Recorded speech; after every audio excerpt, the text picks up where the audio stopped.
everlasting love. I'm going to start off today's word with just an excerpt from a song that I listened to growing up my whole life, and it's always had a lot of meaning, but it has more meaning to me now than it did when I was younger.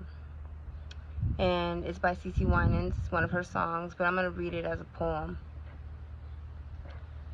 It says, when the darkness filled the urgent sky, and the tears welled up in the corners of my eyes, and the sun would shine for the pouring rain, wondered if I'd ever see daylight again, when the stars protest and the moons refrain, and I told myself I'd surely go insane, and the earth kept turning at an alarming pace, and I couldn't talk my heart out of joining the race.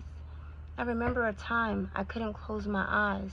I would lie awake despairing, don't know how many nights, afraid of death, that my chest would give way to the fear.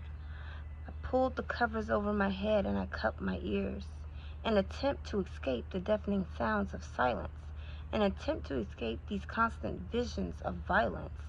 And with death as close as it could possibly get, heard a voice in the distance saying, Lynn, not yet.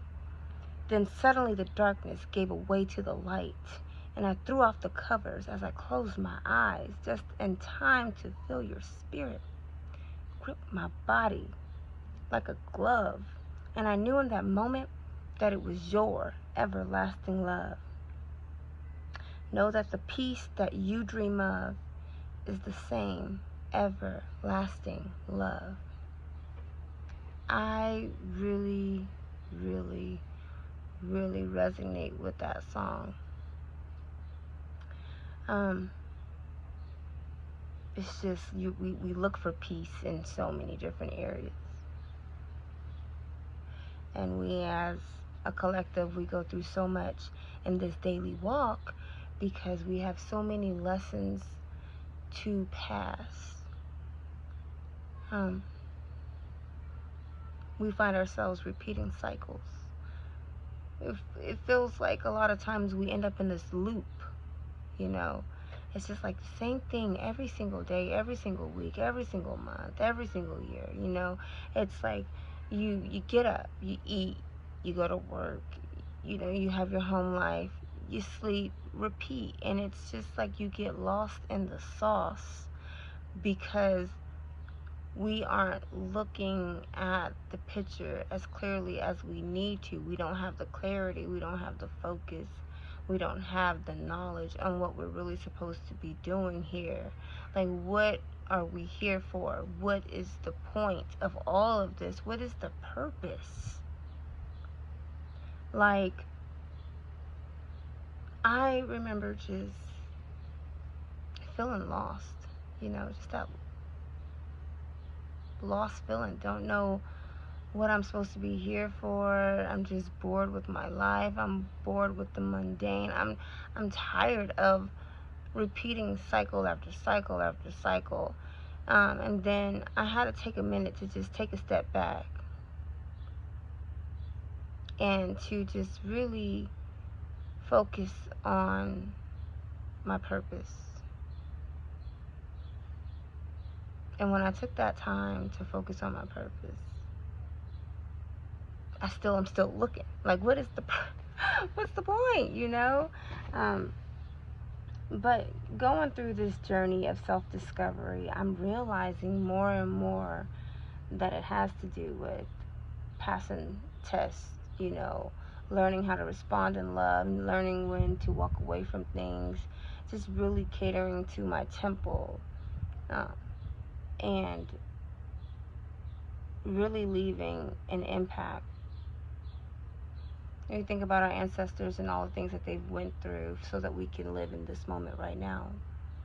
And it's so redundant when I see in the news, which is why I don't like to watch the news. I don't want to even hear about it, you know. Just black on black violence and crime just breaking out all over the place. We live in such a low vibrational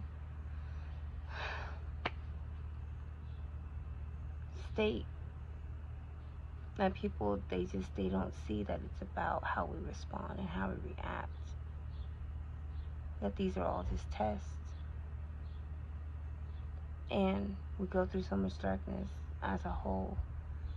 And there's so many people out there that are just lost and don't know what to do, and it's just time to take a step back. Think about your purpose. Think about why you're here.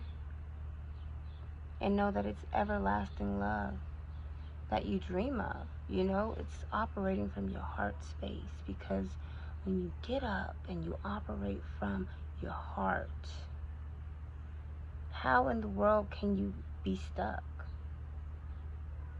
When you respond from your heart, when you live from this space, it'd be less crime, it'd be less violence, it'd be a lot less poverty in our world, because I feel like there's so many homeless people, so many people without, so many abused children, so many neglected children, so many abused men and women, because men get abused just like women get abused, and it's because people tend to be heartless. So I just really encourage the collective to just really take the time to get back to your heart. Operate from your heart. Respond from your heart. Live from your heart. What the world needs now is love. Sweet love. Because it's the only thing that there's just too little of. We have enough anger and hate. We have enough people out here, being violent and rude because it's just easy to do. But I don't want the easy path. I want the path for me. I want my path. And if I can encourage anyone out there today, I'm encouraging you all to operate from your heart space, to be love, to give love, to receive love, to respond in love. Everything should be from a place of love. If your response is not a loving response, then I would say take the time to take a minute. So you got to think before you act, think before you speak. I like to pray, order my steps, guard my thoughts, bridle my tongue, let my words edify, and I just want my steps to be constantly ordered by God. I want my path to be lit, because I don't want to waste time. We don't have time to waste. Time is precious. And since we don't have time to waste, that's why I have to get back on here. I have to live presently. I have to be here. I let tomorrow worry about itself, and I'm trying to be present. I'm trying to be love and to be light.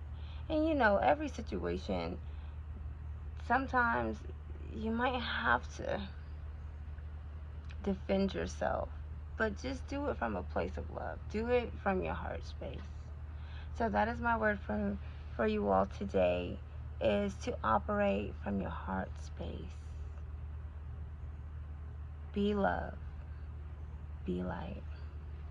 I am Lynndarrian. Have a wonderful, blessed day.